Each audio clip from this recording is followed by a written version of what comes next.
Hello friends, welcome to my YouTube channel guidance to success. और आज मैं आपसे बात करने वाला हूँ क्लास 11th क्लास के अकाउंटेंसी के सेकंड चैप्टर के बारे में। सेकंड चैप्टर इसीलिए इम्पोर्टेंट है क्योंकि हम इसमें वो सारे के सारे टर्म्स के बारे में जानने वाले हैं जो हम आने वाले टाइम में हम अकाउंट्स में पढ़ेंगे। इसीलिए ये ज़रूरी है कि हम उन सभी अकाउंटिंग बेसिक टर्म्स को अच्छे तरीके से समझ सकें, सो दैट कि जब हम आगे अकाउंटिंग सीखें तो हमें ज़्यादा प्रॉब्लम फेस करनी ना पड़े। तो आइए चलिए शुरू करते हैं ये चैप्टर। अगर मैं सबसे पहले बात करूं बिजनेस ट्रांजैक्शन होता क्या है। बिजनेस ट्रांजैक्शन अगर मैं सिंपल शब्दों में कहूं तो ये वो ट्रांजैक्शन होता है जिसमें मनी इन्वॉल्व होता है और साथ ही साथ ये आपके डेबिट और क्रेडिट एस्पेक्ट को भी अफेक्ट कर रहा होगा। ये ट्रांजैक्शन कहीं ना कहीं आपके फाइनेंशियल पोजीशन है उसको भी इम्पैक्ट कर रहा होगा। ठीक है, आइए अब हम कुछ देखते हैं बेसिक जो उसकी कैरेक्टरिस्टिक है जिसके थ्रू आप बिजनेस ट्रांजैक्शन को और भी ज़्यादा आसानी से समझ पाएंगे। ठीक है, आइए सबसे पहले देखते हैं। इसमें लिखा हुआ इट कंसर्न विद मनी। जैसा मैंने आपको बताया, सबसे पहले तो कोई भी अगर वो बिजनेस ट्रांजैक्शन होगा तो उसमें मनी इन्वॉल्व होना चाहिए या फिर वो मॉनेटरी फॉर्म में होना चाहिए। फिर it arrives out of the transfer और exchange of goods and services. मतलब जब तक आप जो भी हम देखते हैं, जो भी इसमें मनी इन्वॉल्व होता है वो क्यों होता है? क्योंकि हम गुड्स एंड सर्विसेज क्या कर रहे होंगे, एक्सचेंज कर रहे होंगे या तो ट्रांसफ़र कर रहे होंगे। Third, it brings change in the financial position. जैसा मैंने आपको बताया, ये फाइनेंशियल पोजीशन में चेंज लाना चाहिए तो वो transaction. It affects accounting equation of a business firm. ये क्या करता है? ये अकाउंटिंग जो इक्वेशन होती है फर्म की उसको अफेक्ट करता है। वो कैसे? अगर मैं आपको एक एग्जांपल दूं, मानिए आपने कोई फर्नीचर परचेज़ की है, वो भी कैश बेसिस पे, तो अगर आप इसकी सिंपल एंट्री आप बनाएंगे तो क्या बनाएंगे? आप बनाएंगे क्या? Furniture account debit to cash. क्यों? क्योंकि फर्नीचर आपके पास आया है और कैश गया है। यहाँ पर आपने क्या किया है? फर्नीचर जो कि आपकी एसेट है वो आपकी एसेट को तो इंक्रीज़ कर देगा, ठीक है, लेकिन कैश भी आपका एसेट था। बिल्कुल, अगर कैश आपका एसेट था तो वो भी कम हो गया। तो आप देख रहे हैं इसने क्या किया है, इसने आपके एसेट को इंक्रीज़ किया है और जो कैश वो भी आपका एसेट था उसको डिक्रीज़ किया है। तो और आप देख सकते हैं यहाँ पे क्या है, डेबिट और क्रेडिट बोथ एस्पेक्ट्स जो होंगे वो इक्वल होंगे। ठीक है, वो कैसे? अगर मैं आपको एक सिंपल सा अगर मैं बताऊँ यहाँ पे, जैसे कि मैंने आपको यहाँ पे दे दिया क्या, फर्नीचर अकाउंट डेबिट हो गया जब आपने फर्नीचर परचेज किया टू कैश। ठीक है, आप देख सकते हैं। अब जो भी है, मानिए आपने ये 1000 रुपीज़ का फर्नीचर लिया था तो आपने 1000 रुपीज़ ही पे किए होंगे। ठीक है, अगर आपने 1000 पे किया मतलब क्या है, जितना आपने डेबिट किया है उतना ही आपने क्रेडिट किया है। ठीक है, और आप देख सकते हैं it affects accounting equation of a business firm. इसने अफेक्ट तो किया ही है, इसने आपके एसेट को इंक्रीज कर दिया और कैश को गिरा दिया। वैसे तो दोनों ही आपके एसेट हैं, लेकिन दोनों का अकाउंट अलग है। कैश का आप अलग अकाउंट बनाते हैं और एसेट्स का आप अलग अकाउंट बनाते हैं।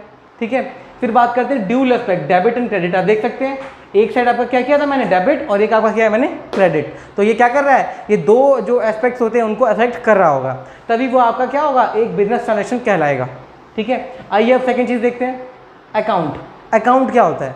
अकाउंट होता है एक्चुअली में हम क्या करते हैं, जितनी भी हम एंट्रीज करते हैं हम उनको अकॉर्डिंग टू देयर नेचर हम क्या करते हैं, उनके अकाउंट बना लेते हैं। जैसे कि आपने सुना होगा, एक परचेज अकाउंट बनाएंगे, हम सेल्स अकाउंट बनाएंगे, सेल्स रिटर्न अकाउंट बनाएंगे, फर्नीचर अकाउंट बनाएंगे, कैश अकाउंट बनाएंगे। ये क्या है? क्योंकि हमें पता है कि कैश की जितने भी ट्रांजैक्शन होगा हम उन्हें क्या करेंगे, एक पर्टिकुलर अकाउंट में डाल देंगे। तो हम क्या करते हैं, बहुत सारे अकाउंट्स बनाते हैं जिनमें हम एक जैसे ही ट्रांजैक्शन को रिकॉर्ड कर रहे होते हैं, उसी को हम क्या बोलते हैं, अकाउंट बोलते हैं। फिर हम बात करते हैं कैपिटल की। कैपिटल अगर आप एक प्रोपराइटर की तरफ से देखें तो जो भी एक प्रोपराइटर पैसा लगाता है अपनी प्रोपराइटर फर्म में, वो पैसा जो होगा उसके लिए क्या होगा, कैपिटल होगा। और अगर वो एक पार्टनरशिप फर्म है तो जो पार्टनर्स जो उसमें पैसा इन्वेस्ट करते हैं वो भी उसके लिए क्या है, उस फर्म के लिए कैपिटल है। और अगर मैं बात करूँ कंपनी अकाउंट्स की, कंपनी अकाउंट्स में जो शेयर होल्डर्स होते हैं वो एक्चुअली में कंपनी में पैसा लगा रहे होते हैं। तो अगर मैं बात करूं कैपिटल जो कंपनीज के केस में कौन से होंगे, वो पैसा होगा जो कि शेयर होल्डर्स लगा रहे होंगे। ठीक है, फिर बात करते हैं हम लोग शेयर होल्डर की। शेयर होल्डर, जैसा कि मैंने आपको बताया अभी भी कि अगर आप कंपनी के अकाउंट्स करते हैं उसमें शेयर होल्डर्स क्या है, ये ओनर्स हैं। और ये ओनर्स क्यों है? क्योंकि इन्होंने पैसा लगाया हुआ है। इन्होंने क्या लगाया हुआ है? इन्होंने कैपिटल लगाया हुआ है। ठीक है, फिर बात करते हैं यहाँ पे ड्राइंग्स जनरली वो पैसा होता है जो कि एक प्रोपराइटर या फिर एक पार्टनरशिप फर्म में जो पार्टनर होता है, जो अपने निजी काम के लिए या फिर कह लीजिए आप अपने किसी मतलब पर्सनल पर्पस के लिए जो कोई कैश निकालता है, फिर कैश की वैल्यू जैसी चीज़ निकालता है या कोई एसेट निकालता है, उसको हम लोग बोलते हैं ड्राइंग्स। जनरली जो ड्राइंग होती है वो हम रिकॉर्ड करते हैं ऑन द जो उसकी वैल्यू हमने ऑलरेडी बुक्स में मेंशन की हुई है। जो भी उसकी वैल्यू हम बुक्स में लेके चलते हैं, हम उसी अमाउंट से क्या करेंगे, पर्सनल अकाउंट जो होगा उसको हम लोग ड्राइंग कर देंगे। और जो भी ये ड्राइंग का पैसा होता है ये हमको बैलेंस शीट में, जब हम बैलेंस शीट बनाते हैं तब हम लोग क्या करते हैं, कैपिटल जो होता है उसमें से हम क्या करते हैं, ड्राइंग माइनस कर देते हैं उस पर्टिकुलर पार्टनर का जिसने ये ड्राइंग किए होंगे, मतलब जिसने ये पैसा अपने बिजनेस से निकाला होगा अपने काम के लिए। ठीक है, और ये मतलब क्या करता है, ये आपकी कैपिटल को डिक्रीज करता है। ठीक है, फिर बात करते हैं हम लोग लाइबिलिटीज़ की। लाइबिलिटीज़ जो होते हैं जनरली ये दो टाइप की होती हैं, एक होती है करंट लाइबिलिटीज़ और एक होती है नॉन करंट लाइबिलिटीज़। अगर मैं बात करूँ करंट लाइबिलिटीज़ की, ये वो होते हैं जिनका जनरली इनका जो पीरियड होता है, मतलब हम मानते हैं कि जो ये जो करंट लाइबिलिटीज़ होती हैं वो ज़्यादातर 12 मंथ्स या फिर एक जो ऑपरेटिंग साइकिल होता है जिसको हम वो लोग फाइनेंशियल ईयर कह सकते हैं, उस पर्टिकुलर ईयर के लिए जो लायबिलिटी होती है हम उसे करंट मानते हैं, जो कि हम एक ही साल में चुकाने की कोशिश करते हैं। और अगर मैं बात करूँ नॉन करंट लायबिलिटीज़ की, जनरली इनको जो पे करने का जो पीरियड होता है वो मोर देन 12 मंथ्स होता है, मतलब it could be in years, 3 साल, 4 साल, 5 साल ऐसे होता है। इसीलिए मैंने क्या बोलते हैं, नॉन करंट लायबिलिटीज़। अगर मैं बात करूँ करंट लायबिलिटीज़ की, तो जो बिल्स पेबल होते हैं, बिल्स पेबल एक आपके लिए करंट लायबिलिटी है। ऐसा क्यों? क्योंकि जो बिल्स पेबल होते हैं इसका मतलब ये है कि यहाँ पे आपको क्या करना है, आपको कुछ पैसा पे करना है। जनरली ये शॉर्ट टर्म लोन्स में, शॉर्ट टर्म जो आप कह सकते हैं लायबिलिटीज़ में आता है। क्यों? क्योंकि आपको किसी को पैसा पे करना है, तो क्योंकि ये जनरली 12 महीने के अंदर में ही इनको पे ऑफ किया जाता है या फिर करंट फाइनेंशियल ईयर के में ही पे कर दिया जाता है, इसीलिए हम इन्हें क्या मानते हैं, इसे करंट लायबिलिटी मानते हैं। और वहीं अगर मैं बात करूँ नॉन करंट लायबिलिटी, जिनको टाइम पीरियड जनरली 1 साल से ज़्यादा होता है, ये आपके आ जाते हैं, लोन्स आ जाते हैं, डिबेंचर्स आ जाते हैं, जो कि लॉन्ग टर्म लोन्स होते हैं, लॉन्ग टर्म लोन्स या फिर डिबेंचर, क्योंकि जनरली इनको जो पे करने का पीरियड होता है वो जनरली 12 मंथ से ज़्यादा होता है। फिर बात करते हैं हम लोग एसेट्स की। एसेट्स क्या होते हैं? एसेट्स होता है कि ये किसी भी फर्म के लिए कोई भी एक वैल्यू हो सकती है जो कि उसके लिए यूज़फुल हो। अगर कोई भी चीज़ आपके लिए यूज़फुल है और आप उसे अपनी बुक्स में शो करते हैं तो वो आपके लिए क्या है, एसेट है। और जनरली जो एसेट्स होते हैं वो भी 3 टाइप के होते हैं। जैसे कि अगर मैं बात करूँ क्या है, फिक्स्ड एसेट्स, करंट एसेट्स और फिक्टिशियस एसेट। ठीक है, अगर मैं बात करूँ फिक्स्ड एसेट्स की, जनरली जो फिक्स्ड एसेट्स होते हैं इनमें आते हैं टेंजिबल एसेट्स और इंटेंजिबल एसेट्स। अगर मैं बात करूँ टेंजिबल एसेट्स की, जनरली ये आपके हो जाते हैं, बिल्डिंग हो जाता है, लैंड हो जाता है। ठीक है, जनरली ये क्या होते हैं, फिक्स्ड होते हैं, आप इनको मूव नहीं कर सकते हैं। ठीक है, लेकिन आप इनको टच कर सकते हैं, इसीलिए ये टेंजिबल एसेट्स कहलाते हैं। लेकिन सेकंड क्या है, इंटेंजिबल एसेट्स। ये वो एसेट्स होते हैं जिनको आप देख नहीं सकते या जिनको आप टच नहीं कर सकते। जैसे कि आपके गुडविल हो गया, फिर आपके जो आपके पेटेंट्स हो गए, ये सब आपकी कहीं ना कहीं कोई वैल्यू रखते हैं लेकिन वो आपको दिखते नहीं हैं, तो ये क्या है, ये आपके एसेट्स हैं। इसीलिए ये क्या आ जाएंगे, इसमें इंटेंजिबल एसेट्स में आ जाएंगे। क्या क्या आ जाएगा, पेटेंट्स, गुडविल। ठीक है, और टेंजिबल एसेट्स में मैंने आपको बता दिया क्या, लैंड, बिल्डिंग एक्सेट्रा। ठीक है, फिर अगर मैं बात करूं करंट एसेट्स की, करंट एसेट्स वो होते हैं जो कि कैश या कैश इक्विवेलेंट में कन्वर्ट किए जा सकते हैं with in a short period of time. Generally मैं कहूँ तो ये वही 12 महीने का टाइम पीरियड के अंदर। जैसे कि कैसे, अगर मैं बात करूँ आपसे करंट एसेट्स, इसमें जनरली आते हैं कैश और कैश इक्विवेलेंट, मतलब कैश एट बैंक, मतलब कैश एट बैंक और जो कैश इन हैंड है, ये दोनों तो इसमें आएगा ही साथ इसमें आ जाता है क्या, बिल्स रिसीवेबल, क्योंकि इसका भी जो हम मानते हैं जनरली कि हमें वो पैसा जो है विद इन 1 ईयर रिसीव हो जाएगा, तो वो आपके क्या हो जाएंगे, करंट एसेट्स हो जाएंगे। साथ ही साथ जो डेप्टर्स होते हैं, मतलब डेप्टर्स वो लोग होते हैं जो आपसे एक्चुअली में पैसा जो आपका पैसा ओन करते हैं, मतलब जो आपको आने वाले टाइम में उन्होंने आपसे कोई सामान लिया होगा पहले और अब उसकी पेमेंट जो है अभी भी बाकी है और वो पेमेंट उनको करनी है, तो ये क्या हो, तो डेप्टर्स, फिर आपके बिल्स रिसीवेबल और कैश एंड कैश इक्विवेलेंट, वो सब किस में आ जाएंगे, आपके करंट एसेट्स में आ जाएंगे। ठीक है, फिर अगर मैं बात करूँ क्या, फिक्टिशियस एसेट। जनरली जब आपने बिजनेस स्टार्ट किया, बिजनेस स्टार्ट करते टाइम पे हमारा कुछ ऐसा खर्चा होता है जो कि हमें सिर्फ एक बार करना होता है, लेकिन वो खर्चा जो है अब क्योंकि उसका हम लोग केवल करंट ईयर में हम उसका यूज़ नहीं कर रहे हैं, इसीलिए हम उसे करंट एसेट तो नहीं कह सकते और उसे फिक्स एसेट भी नहीं कह सकते, क्योंकि फिक्स एसेट क्या होते हैं, या तो टेंजिबल होंगे या तो इंटेंजिबल होंगे। तो यहाँ पर वो एक्सपेंडिचर जो हमें एक बार करने पड़ते हैं, हम उनको मानते हैं डेफर्ड, हम उनको मानते हैं फिक्सटिशियस एसेट।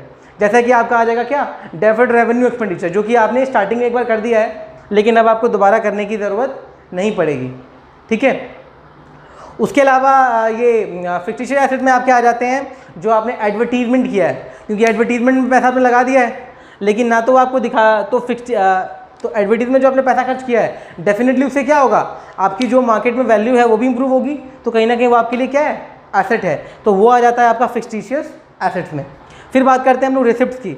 रिसिप्ट्स जनरली रिसिप्ट्स होते हैं जो आपने जितना भी जो ये वो सोर्सेज होते हैं जहाँ पे आपने अपने गुड्स एंड सर्विसेज जो आपने सेल किए होंगे उसके थ्रू या तो आपको पैसा आ गया होगा या तो पैसा आने वाला होगा, हम उनको रिसिप्ट कहते हैं। फिर अगर हम बात करें एक्सपेंडिचर की, एक्सपेंडिचर जनरली जो होते हैं वो 3 टाइप के होते हैं, जैसे यहाँ पे मेंशन है revenue expenditure, capital expenditure and deferred revenue expenditure. अगर मैं बात करूँ रेवेन्यू एक्सपेंडिचर, ये वो पैसा है जो आपने क्या किया है, जो आपने गुड्स एंड सर्विसेज एक्वायर करने के लिए जो आपने पैसा लगाया है उसे हम बोलते हैं रेवेन्यू एक्सपेंडिचर। अगर मैं बात करूँ कैपिटल एक्सपेंडिचर की, ये वो पैसा है जो आपने एसेट्स को एक्वायर करने के लिए आपने पैसा लगाया होगा, वो होगा आपके लिए कैपिटल एक्सपेंडिचर। फिर अगर बात करूँ डेफर्ड रेवेन्यू एक्सपेंडिचर, ये वो पैसा है जो एक्चुअली में आपके पास ये ऐसा खर्चा है जो आपने जैसे मैंने आपको बताया था अभी ऊपर फिक्सटिशियस एसेट, उसके अंडर में ही आता है ये डेफर्ड रेवेन्यू एक्सपेंडिचर। इसमें होता क्या है कि ये वो खर्चे हैं जो कि आपने हो सकता है कि अपना बिजनेस स्टार्ट करने से पहले किए हों, लेकिन क्योंकि ये ऐसे खर्चे हैं जो कि आपका एक साल में जो कि आपसे एक बार ही करते हैं स्टार्टिंग में, तो अगर आपको पता हो कि ये सिर्फ एक साल में से खर्चे को नहीं राइट ऑफ किया जा सकता, तो हम क्या करते हैं, हम इसको धीरे धीरे करके राइट ऑफ करते हैं। अब बात करते हैं हम लोग एक्सपेंसेस की। एक्सपेंसेस वो खर्चा होता है जो हम लोग गुड्स एंड सर्विसेज बनाने के लिए खर्चा करते हैं, मतलब जो भी आप चीज़ें सेल करें, आप गुड्स परचेज सेल कर रहे होंगे या फिर आप सर्विस सेल कर रहे होंगे, उसमें उसको एक्वायर करने के लिए, मतलब उसको बनाने के लिए जो आपने खर्चा किया है उसे हम क्या मानते हैं, एक्सपेंसेस। अगर मैं इसका एग्जांपल दूं तो जैसे मान के चलिए आप कोई गुड मैन्युफैक्चर करते हैं, उसके लिए जो आपने रॉ मटेरियल लगाया, ठीक है, रॉ मटेरियल लगाया, फिर उसमें जो लेबर काम कर रहे थे, उसके अलावा आपने जो उसकी पैकेजिंग में जो खर्चा किया, तो ये सब कुछ क्या है, ये सब कुछ खर्चा किया है आपने किसके लिए, सो दैट कि आप एक गुड्स एंड सर्विस प्रोड्यूस कर सके मार्केट में उसको सेल करने के लिए। तो वो जितना भी आपने पैसा लगाया है उसको बनाने में वो क्या है, वो आपके लिए एक एक्सपेंस होगा। ठीक है, फिर बात करते हैं हम लोग इनकम की। इनकम जनरली वो पैसा होता है जो आपने पूरे साल में एक अकाउंटिंग पीरियड में आपने अर्न किया होगा। ये हम कैसे निकालते हैं, जितना भी आपका टोटल रेवेन्यू है जहाँ से आपके पास पैसा जनरेट हुआ है और जो भी आपके पूरे एक्सपेंसेस है, जो आपका पूरा खर्चा है, जब आप उसको माइनस कर देंगे रेवेन्यू में से, तो फाइनली आपको क्या मिल जाएगा, आपको मिल जाएगा इनकम। ठीक है, फिर अगर मैं बात करूँ प्रॉफिट की, प्रॉफिट ये वो पैसा है जो आपने क्या किया हुआ है, आपने ये अर्न किया है वो भी कब किया होगा, जब आपने अपनी गुड्स एंड सर्विसेज को सेल किया है। तो जो भी आपके टोटल खर्चे होंगे, जब आप सेल्स में से cost of goods sold minus कर देंगे, ठीक है, तो आपके पास क्या आ जाएगा, आपके पास प्रॉफिट आ जाएगा। ठीक है, फिर अगर मैं बात करूँ गेन जनरली होता है, मानिए आपके पास कोई एसेट पड़ा था, आपने उसके पार्ट को सेल कर दिया। मान के चलिए आपके पास 10,000 का फर्नीचर था जिसकी रियलाइजेबल वैल्यू जो थी वो सिर्फ 5,000 थी एट द टाइम जब आपने उसको सेल किया, लेकिन आपको 5,000 रुपये की जगह पे आपको 6,000 मिल गए। तो अब यहाँ पे क्या हुआ, एक्चुअली में जो आपकी बुक वैल्यू थी उस एसेट की वो 5,000 थी, लेकिन आपको कितना मिल गया, यहाँ पे 6,000 रुपये मिल गया। तो ये जो 1,000 रुपये जो आपको एक्स्ट्रा मिला, ये क्या है, ये आपके लिए गेन है, और यही गेन यहाँ पे मेंशन है। फिर अगर मैं बात करूँ लॉस की, लॉसेस होते हैं जो excess of expenses over revenue, मतलब अगर आपके रेवेन्यू से ज़्यादा अगर आपके खर्चे हो जाए, एक्सपेंसेस हो जाए, तो आपको क्या होगा, आपको लॉस होगा। क्यों, क्योंकि आप जितने का आप बेच रहे हैं उससे ज़्यादा तो आपका खर्चा हो जा रहा है, तो आपको यहाँ पे क्या होगा, लॉस हो जाएगा, नेट लॉस, वो यहाँ पे ये लॉस मेंशन है। फिर अगर मैं बात करूँ परचेज़ की, परचेज़ जो होता है जनरली आप जो भी चीज़ आप खरीदते हैं अपने sale of goods and services को चलाने के लिए, जैसे कि रॉ मटेरियल हो गया, आप परचेज़ करते हैं, या कोई भी चीज़ जो आप तो रॉ मटेरियल जो आप परचेज़ करते हैं वो क्या है आपके लिए, वो परचेजेज होगा। जनरली जो परचेज़ हम करते हैं वो जनरली 2 टाइप के होते हैं, या तो वो कैश परचेज़ होंगे या तो क्रेडिट परचेज़ होंगे। कैश परचेज़ वो होते हैं जिनके लिए हमने पेमेंट कैश में की है, और क्रेडिट परचेज़ वो होता है जो कि फ़िलहाल जिसका हमने पैसा नहीं दिया है, हम वो पैसा बाद में देते हैं। ठीक है, उसे हम बोलते हैं क्रेडिट परचेज। फिर अगर मैं बात करूँ परचेज रिटर्न की, ये वो पैसा है जिसको कि हम माने आपने कोई सामान खरीदा लेकिन आपको लगता है कि वो सामान शायद सही नहीं है, हो सकता है उसमें कोई डिफेक्ट हो, तो जनरली वो डिफेक्ट है तो अब आप क्या करेंगे, उस सामान आपकी तो काम का होगा नहीं, आप उसको वापस करेंगे। जब आप उस सामान को वापस करेंगे तो उसको हम बोलेंगे परचेज रिटर्न, क्योंकि आपने पहले परचेज किया था और आप उसे क्या कर रहे हैं, रिटर्न कर रहे हैं। ठीक है, उसके अलावा इस परचेज रिटर्न को हम लोग रिटर्न आउटवर्ड भी कहते हैं। ऐसा क्यों? क्योंकि आपने क्या किया, रिटर्न बाहर की तरफ किया है, मतलब अपने पास ही रखा, रिटर्न आपने कहाँ किया है, बाहर कर दिया है वापस, तो इसीलिए ये क्या है, ये आपका रिटर्न आउटवर्ड भी होता है, परचेज रिटर्न। फिर अगर मैं बात करूँ सेल्स की, सेल्स होता है कि जो भी आपकी कंपनी या फिर आप जो भी गुड्स एंड सर्विस बनाते हैं, जो आप उसको कस्टमर तक पहुंचाते हैं, उससे जो भी आपको रेवेन्यू जनरेट होता है उसको हम सेल्स कहते हैं। सेल्स वो होती है तो जो आपने बेचा होगा, जो भी आपने गुड्स एंड सर्विस को बाहर बेचा होगा, उसको हम सेल्स कहते हैं। और फिर सेल्स रिटर्न क्या होता है, मानिए आपने किसी को कोई सर्विस प्रोवाइड की, मानिए आप कोई गुड मैन्युफैक्चर करते हैं और आपने वो गुड मार्केट में बेचा, लेकिन आपके कस्टमर्स को हो सकता है वो उसमें से कुछ आइटम पसंद नहीं आया, हो सकता है कुछ आइटम रास्ते में टूट गया होगा, तो वो अब वो सामान रखेगा नहीं, वो आपको वापस ला करके देगा। तो वो जो सामान वापस ला के देगा क्या करेगा, उसको हम बोलेंगे सेल्स रिटर्न, क्योंकि आपने पहले सेल्स किया था, अब वो आइटम रिटर्न हो रहा है, इसीलिए वो सेल्स रिटर्न है। और इसको हम क्या बोलते हैं, इसको रिटर्न इनवर्ड भी बोलते हैं। क्यों? क्योंकि हमने सेल किया था बाहर की तरफ, लेकिन वो वापस हमारे पास आ गया इनवर्ड, इसीलिए वो क्या होगा आपके लिए, सेल्स रिटर्न हो जाएगा।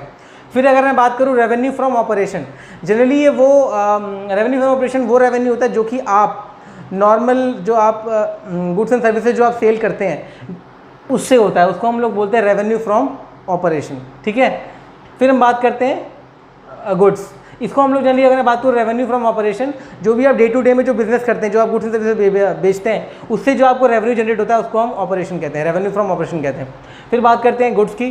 गुड्स होता है कि कोई भी ऐसी चीज़ जो कि आप बना रहे हैं और आप उसको मार्केट में सेल करने के लिए रख रहे हैं, जिसकी कोई एक रियलाइजेबल वैल्यू है, उसको हम लोग बोलते हैं गुड्स। जनरली गुड्स भी जो होते हैं वो 3 टाइप के होते हैं। एक होता है आपका जिसको हम लोग बोलते हैं फिनिश गुड्स। ठीक है, अगर मैं बात करूँ गुड्स की, गुड्स में 3 टाइप आ जाते हैं। एक होता है आपका क्या, फिनिश्ड गुड्स। अगर मैं बात करूँ फिनिश्ड गुड्स की, ये वो गुड है जो कि आपके पास ऑलरेडी बन करके तैयार है, अब केवल इसको सेल के लिए भेजना है आपको। ठीक है, तो ये आपका फिनिश गुड्स जगह जो कि डायरेक्टली सेल होने के लिए रेडी है। दूसरा होता है आपका रॉ मटेरियल। रॉ मटेरियल वो गुड है जो कि आप लेकर के आए हैं, जिसको आप बाद में क्या करने वाले हैं, आप उसको फिनिश गुड में कन्वर्ट करने वाले हैं। मतलब ये आप फाइनली जो है ये आपके लिए अभी गुड पड़ा हुआ है, लेकिन इसका अभी आपने यूज़ किया नहीं है फिनिश गुड बनाने में, मतलब कहने के लिए तो ये भी आपके पास क्या है, गुड है जो आपके पास पड़ा हुआ है। उसके अलावा जो तीसरा होता है जिसको हम लोग बोलते हैं work in progress. Work in progress जो होते हैं ये होते हैं सेमी फिनिश्ड प्रोडक्ट्स, मतलब अभी फ़िलहाल ना तो ये रॉ मटेरियल के फेज से आगे निकल चुके हैं, मतलब आधा तो ये फिनिश गुड में कन्वर्ट हो चुके हैं, लेकिन अभी भी इसमें और काम करना बाकी है, तो इनको हम बोलते हैं वर्क इन प्रोग्रेस गुड्स। अब ये जो गुड्स होते हैं जनरली इनकी भी एक रियलाइजेबल वैल्यू होती है। जनरली क्या होगी, रॉ मटेरियल जितने का आपने खरीदा होगा वो तो इसकी वैल्यू होगी, साथ ही साथ जो थोड़ा बहुत इस पर काम हो चुका होगा वर्क इन प्रोग्रेस का, वो भी इसमें कॉस्ट ऐड हो चुकी होगी। ठीक है, तो ये जो 3 होते हैं आपके पास गुड्स, 3 टाइप के हो सकते हैं। फिर अगर मैं आपसे बात करूं स्टॉक या फिर इन्वेंट्री, स्टॉक भी जनरली क्या होता है, ये आपके पास जैसे कि गुड्स का स्टॉक होता है आपके पास, स्टॉक आपके पास किसी भी एसेट का हो सकता है, जनरली आपके पास गुड्स का स्टॉक होता है। ठीक है, तो उसको हम लोग इन्वेंट्री भी कहते हैं। जो आपके पास सामान पड़ा हुआ है फ़िलहाल, उसको मैन्युफैक्चर करने के लिए या फिर सेल करने के लिए हम उसको क्या कहते हैं, स्टॉक कहते हैं। जैसे कि स्टॉक ऑफ फिनिश गुड्स भी हो सकता है, स्टॉक ऑफ रॉ मटेरियल भी हो सकता है। ठीक है, जनरली 2 टाइप के होते हैं, फिनिश गुड्स और रॉ मटेरियल। फिनिश गुड आपको पता होगा जो कि डायरेक्टली स्टॉक बेचने के लिए तैयार है, और रॉ मटेरियल का क्या होगा, जो कि फिलहाल का स्टॉक पड़ा है जिसको बाद में आपको मैन्युफैक्चर करके फाइनली उसको फिनिश गुड में कन्वर्ट करके आपको बाहर बेचना है। फिर अगर मैं बात करूँ यहाँ पर ट्रेड रिसीवेबल्स, ट्रेड रिसीवेबल्स ये वो पैसे होते हैं जैसे कि आपने कोई भी चीज़ ट्रेड की है, लेकिन फ़िलहाल आपको वहाँ से पैसा मिला नहीं है, लेकिन आपको पैसे मिलने वाले हैं। ये जो ट्रेड रिसीवेबल होते हैं जहाँ से आपको पैसा सेल, जो आपने गुड्स एंड सर्विस सेल की है उसके लिए जो आपको पैसा रिसीव होने वाला होता है फ्यूचर में, उसको हम लोग ट्रेड रिसीवेबल कहते हैं। जनरली इसमें आ जाता है जैसे कि मान के चलिए आपने कोई सामान बेचा है क्रेडिट पे, अब उस टाइम हो सकता है कि जो आपका कस्टमर उसका पैसा ना हो, आपने क्या किया, उससे एक नोट साइन करवा लिया है जिस पे आपने ये मेंशन करवाया है कि आप मुझे अगले 2-3 महीने के बाद आप मुझे ये पैसा जो है वापस करेंगे। तो जो आपने नोट साइन करवाया है वो क्या है, वो आपके लिए एक ट्रेड रिसीवेबल है, क्योंकि आपको वहाँ से पैसा आने वाला है। बिल्कुल वैसे ही ट्रेड पेबल है। ट्रेड पेबल वो है कि आपने कोई भी चीज़ किसी से परचेज़ की है और परचेज़ करने के बाद अब क्या है, फ़िलहाल आपने क्या किया, ये सामान परचेज़ किया क्रेडिट पे, आपसे जो आपका जिससे आपने सामान लिया है उसने आपसे एक नोट साइन करवा लिया है और उस पर उसने आपने लिख के दिया है कि आप 3 महीने बाद आप क्या करेंगे, उस चीज़ की पेमेंट कर देंगे। तो वो क्या हो जाएगा आपके लिए ट्रेड पेबल्स। जनरली जो ट्रेड पेबल्स होता है ये आपको पैसा देना होता है, ट्रेड रिसीवेबल आपको पैसा आपको मिलना होता है। ठीक है, फिर बात करते हैं हम लोग इसकी कॉस्ट की। कॉस्ट क्या होता है, कॉस्ट जनरली होता है जो भी आपने गुड्स एंड सर्विस प्रोड्यूस किया है उसको प्रोड्यूस करने में जो भी खर्चा आया है, ऑल द एक्सपेंसेस, उसको हम लोग क्या कहते हैं, कॉस्ट कहते हैं। जो कॉस्ट आपका आया है गुड्स को बनाने में। ठीक है, फिर बात करते हैं वाउचर। ये एक डॉक्यूमेंट है जो हमको शो करता है कि ये एक बिज़नेस ट्रांजैक्शन हुआ है, और उस बिज़नेस ट्रांजैक्शन के जैसे कि अगर मैं बात करूँ, जैसे कि आप सामान खरीदते हैं, आपको कई बार कैश मेमो दिया जाता है, इनवॉइस दिया जाता है, तो ये जो होते हैं इनको हम कैश वाउचर्स, मतलब इनको हम लोग बिज़नेस ट्रांजैक्शन के जो इनको हम वाउचर्स कहते हैं। ठीक है, फिर हम बात करते हैं डिस्काउंट की। डिस्काउंट जनरली होता है कि जब जो सेलर है वो कस्टमर को क्या करता है, प्राइस जो भी गुड्स का होता है उसमें कुछ डिस्काउंट देता है, मतलब उसके प्राइस को रिड्यूस करके पैसे चार्ज करता है, उसको हम लोग बोलते हैं डिस्काउंट। जनरली जो डिस्काउंट होते हैं वो 2 टाइप के होते हैं, एक आपका मेंशन है ट्रेड डिस्काउंट और दूसरा आपका कैश डिस्काउंट। अगर ट्रेड डिस्काउंट होगा तो उसने जब सामान बेचा होगा उस टाइम पर आपको उसमें ट्रेड में कुछ आपको कुछ उसका दाम कम लगाया होगा, या तो आपने बल्क में ख़रीदा होगा तो उसने आपको कुछ ट्रेड डिस्काउंट दिया होगा। उसके अलावा अगर कैश डिस्काउंट की बात करूं, ये तब होता है मानिए आपको कोई अमाउंट पे करना था और अगर आप समय से पहले वो पैसा पे कर देते हैं तब वो खुश होकर के आपको क्या देते हैं, कैश डिस्काउंट होते हैं। मतलब मान के चलिए आपको 10,000 रुपये देने थे, किसी को पे करने थे, लेकिन जब आपने उससे कहा कि अगर तुम मुझे पैसा पहले दे दोगे तो मैं तुम्हें कुछ डिस्काउंट भी ला करके दूंगा। अब उस डिस्काउंट के लिए कई बार कस्टमर क्या करता है, कहता है चलो कोई नहीं, फ़ायदा हो जाएगा, तो क्या करेगा, वो आपको पैसा जल्दी से जल्दी लौटाने की कोशिश करेगा। ऐसे में हो सकता है कि वो आपको कुछ पैसे आपसे कम चार्ज करे, मतलब अगर आपको 10,000 रुपये अगर उसको लेने थे आपसे, तो हो सकता है वो आपसे क्या करेगा, वो आपसे 9,500 रुपये लेकर के मान जाएगा। तो इसको हम बोलते हैं कैश डिस्काउंट। ठीक है, फिर बात करते हैं बैड डेब्ट्स। बैड डेब्ट जनरली ये वो पैसा होता है जिसको जो हम ये मान चुके होते हैं कि अब ये पैसे हमें अपने कस्टमर से रिकवर नहीं होने वाले, या फिर उनसे जिन्होंने हमसे किसी तरीके का उधार लिया है, तो हम उनको बैड डेब्ट मान लेते हैं जहाँ से हमें रिकवरी की उम्मीद नहीं होती है, और हम इसको क्या करते हैं, हम इसको अपना एक खर्चा मान के इसको एक्सपेंस अकाउंट में डेबिट कर देते हैं। ठीक है, फिर बात करते हैं हम लोग बैलेंस शीट की। बैलेंस शीट जो होता है जनरली अगर मैं बात करूं, बैलेंस शीट ये आपकी बिजनेस का एक अकाउंटिंग ईयर का फाइनेंशियल पोजीशन शो करता है। ठीक है, जनरली हम ये बनाएंगे, इसमें आपको सभी एसेट्स कितनी, लायबिलिटीज़ हैं, कैपिटल कितना इन्वॉल्व है और कितना आपने लोन लिया है, कैश इक्विवेलेंट क्या है, ये सब कुछ आपको किसे मिल जाता है, बैलेंस शीट में देखने को मिल जाता है। फिर मैं बात करूँ बुक वैल्यू। बुक वैल्यू ये वो वैल्यू होती है जो जनरली जिसको आप मान लीजिए नेट रियलाइजेबल वैल्यू जो आपने अपनी बुक्स ऑफ अकाउंट में लिखा हुआ होता है। बुक वैल्यू होती है कि जिस पे आप वो चीज़ या तो खरीद के लाए होंगे या जो उससे नेट वैल्यू रियलाइज हो सकती है, हम उसे बुक वैल्यू मानते हैं। फिर अगर मैं बात करूँ books of account, books of account होता है जिनमें आप सभी अकाउंटिंग ट्रांजेक्शन को रिकॉर्ड करते हैं, हम उनको बुक्स ऑफ अकाउंट कहते हैं। फिर बात करते हैं cost of good sold. Cost of good sold होता है कि मानिए आपने कोई चीज़ सेल की है, उस सेल को मतलब उस पर्टिकुलर गुड या सर्विस को सेल करने के लिए जो भी आपने खर्चा किया है, जिसमें आपके क्या हो जाएंगे, सारे के सारे जितने भी डायरेक्ट जो आपका एक्सपेंस है उस गुड्स को मैन्युफैक्चर करने में, हम उसको कॉस्ट ऑफ गुड सोल्ड कहते हैं। ठीक है, फिर बात करते हैं हम लोग क्रेडिट और डेबिट। जैसे कि आपको पता है क्रेडिट जो है वो राइट साइड होती है किसी भी अकाउंट की, और जो डेबिट होता है वो लेफ़्ट साइड होती है किसी भी अकाउंट की जनरली। और उसके बाद हम बात करते हैं अब डेप्रिसिएशन की।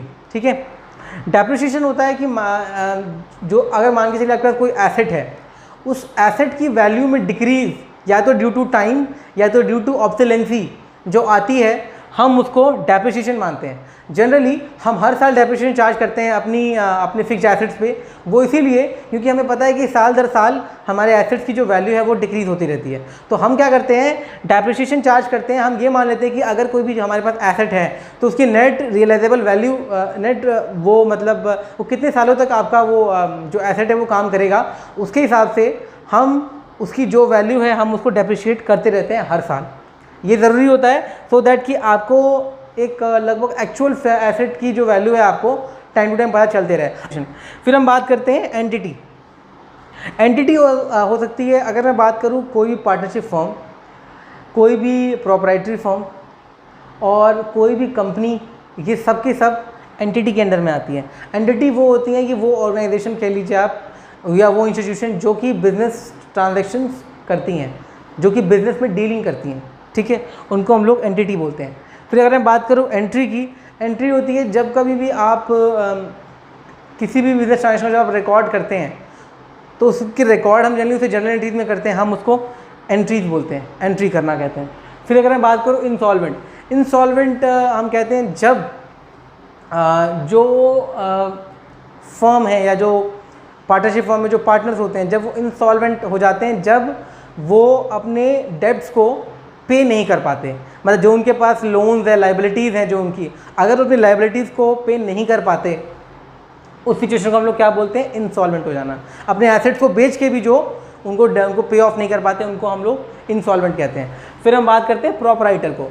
प्रोपराइटर वो होता है जो कि प्रोपराइटरी फर्म रन करता है, जो कि बिजनेस का पूरा प्रॉफिट भी खुद ही अर्न करता है और पूरी की पूरी लाइबिलिटी भी उसकी खुद की होती है। और यहाँ पर क्योंकि प्रोपराइटरी फर्म में प्रोपराइटर उसका ओनर होता है और इसीलिए जितनी भी लाइबिलिटी होती है, अनलिमिटेड लाइबिलिटी होती है प्रोपराइटर के हाथ में। फिर हम बात करते हैं रिबेट की। रिबेट होता है जनरली ये आपको कुछ डिस्काउंट दे दिया जाता है। रिबेट का मतलब ये होता है, मानिए आप कुछ तरीके का कंसेशन, जैसा आपको यहाँ पे दिख रहा था जब हम लोग डिस्काउंट की बात कर रहे थे, जनरली ये जो डिस्काउंट दिया गया था या तो ट्रेड पे दिया गया था या तो कैश टाइम पे करने के लिए दिया गया था।